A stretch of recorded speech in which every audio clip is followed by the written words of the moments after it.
You've decided you want a child, so you open an app. It tracks your cycle, predicts your fertile window, and pings your phone on the optimal morning. You take a test that confirms the result in 3 minutes. You have a calendar, a due date, a plan. Now strip all of that away. Remove the app, remove the test, remove the doctor, remove the number on the wall telling you what month it is. Remove the very concept of a month. Put yourself in a river valley 40,000 years ago, where no human being has ever counted a single day. Now answer me this. How would you know when to have kids? It's the kind of question that sounds too simple to bother asking, which is exactly why almost nobody does. We assume the answer is obvious. Ancient humans didn't know when to have kids. They just had sex, and babies happened. Whenever, however, a biological free-for-all with no timing, no planning, no logic behind any of it. The horny caveman, breeding constantly, producing an endless stream of children. That's the picture in your head right now. And that picture is technically possible and almost completely wrong. Because ancient birth was not random. It was one of the most tightly regulated systems in the entire human story. Here's the first thing you have to understand. And it's the thing that quietly dismantles the whole caveman fantasy. For most of human history, women were not fertile most of the time. Not because of choice, not because of morality, but because of biology. In the world we live in now, a woman might have 400 or more menstrual cycles across her lifetime. In a hunter-gatherer world, that number could be closer to 100, sometimes fewer. The modern female body cycles constantly. The ancient female body did not.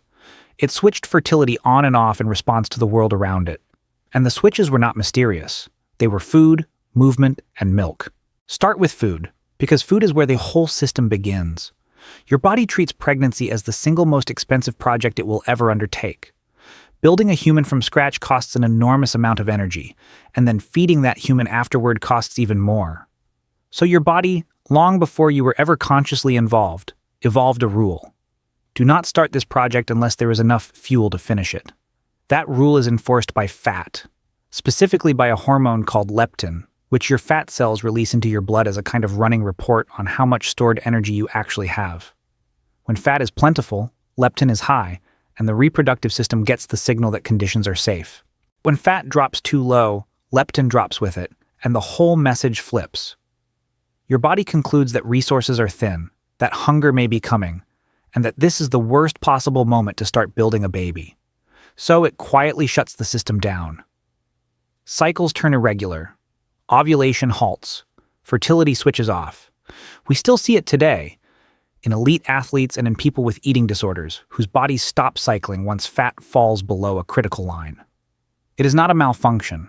It is the oldest safety switch you carry, a fertility system that silently tracks the food supply. Now stretch that switch across a whole year. In a foraging world, food is not the same in January as it is in July. There are lean months when the game is thin and the plants are bare, and there are fat months when the herds return, the fruit ripens, and the whole landscape turns generous. During the lean stretch, bodies thinned, leptin fell, and conception quietly grew unlikely. During the season of plenty, bodies filled out, energy surged, and fertility rose right alongside it. Nobody decided this, nobody planned it, but conceptions clustered. They bunched at the richest time of year, which meant births clustered too, roughly 9 months later. And that timing was not an accident of convenience. It was the difference between a baby that lived and a baby that died. A child born into the season of plenty arrived when its mother was well fed, when her milk ran richest, and when the group had food to spare for a vulnerable new mouth. A child born into the depths of the lean season arrived into scarcity, into cold, into a mother whose own body was already running on empty. The body, without knowing anything about calendars, was solving a scheduling problem of life or death importance, and it solved it not through knowledge, but through hunger, through the simple ancient link between how much you had eaten and whether your body was willing to try. Then there's the third switch, and it may be the most powerful of all: milk. In the modern world, a mother might breastfeed for a few months on a schedule, supplemented by formula, spaced out across the day. In the ancient world, breastfeeding looked nothing like that. Children nursed intensely, on demand, many times an hour, day and night, often for 3, 4, even 5 years. And that constant, relentless suckling did something to the mother's body. It suppressed ovulation. It is a real physiological effect with a real name: lactational amenorrhea, and it means that a nursing mother in a foraging society was often naturally infertile for years at a time. Think about what that produced. Not birth after birth after birth, but births spaced years apart, almost automatically, without anyone choosing it. The anthropologist Nancy Howell studied the 8 Kung people of the Kalahari and found birth intervals averaging around 4 years, achieved not through anything we would recognize as contraception, but through this long, intense pattern of nursing combined with a hard, lean, physically demanding life. The women were not constantly pregnant. They were spacing their children about as effectively as many modern couples do, using nothing but their own bodies and their own way of life. The caveman breeding machine never existed. What existed was a slow, deliberate rhythm. And this rhythm isn't just something we see in living peoples. It's written into the ground, into the hard evidence itself. Archaeologists can read the bones and teeth of the long dead to reconstruct when a person was born and when they were weaned, because the chemistry of a tooth quietly records the exact moment milk left the diet. The balance of certain elements shifts, and it shifts for good. Read those signatures across dozens of individuals from populations that vanished thousands of years ago, and what emerges is not chaos, it is pattern.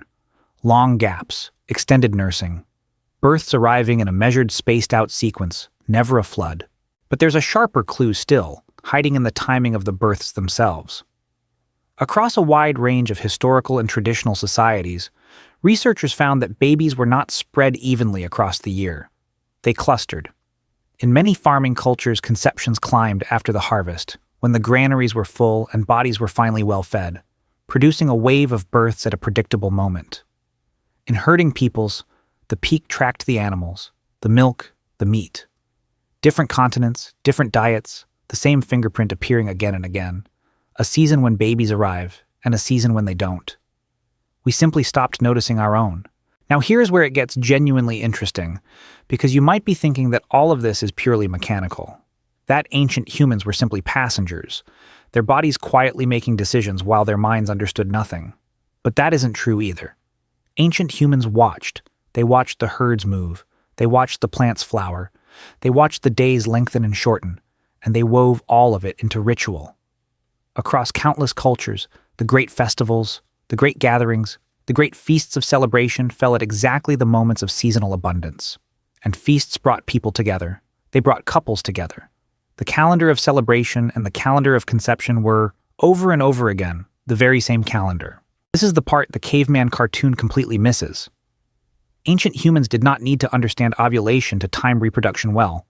They had 2 systems working together, and each one reinforced the other. The unconscious system, driven by fat, by leptin, by nursing, by hunger and abundance, tuned fertility to the food supply automatically. And the conscious system, driven by observation and tradition and ritual, gathered people at the richest times and turned abundance into celebration. One system was written in hormones, the other was written in culture, and both were pointing at the same answer to the same question. Now is the time. Now the world can feed a child. And this quietly rewrites the question we opened with. When we ask how ancient humans knew when to have kids, we smuggle in a modern assumption. We assume knowing means understanding, that it means a conscious choice made with information, a plan drawn up in the mind. But that is not the only way a living thing can know. Your body knows how to fight an infection without you understanding immunology. Your body knows how to close a wound without you commanding a single cell. And your ancestors' bodies knew when to conceive without anyone understanding eggs, hormones, or the length of a month. The knowledge was real, it just wasn't stored in the head. Which means, for most of human history, the timing of birth was never really decided by parents at all. It was decided by the environment, bargaining directly with the body, over the heads of the people involved. A hard winter was a contraceptive. A failed hunt was a contraceptive. A long drought that thinned every body in the group was a contraceptive so effective that whole populations could stop growing without one deliberate choice being made.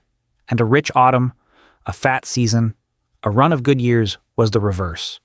It was a green light, broadcast through hormones to bodies that had been waiting patiently for permission. And that is the strange, humbling truth sitting underneath all of it. For hundreds of thousands of years, the size and shape of the human family was set by the world, not by the will. Our ancestors weren't failing to plan their families.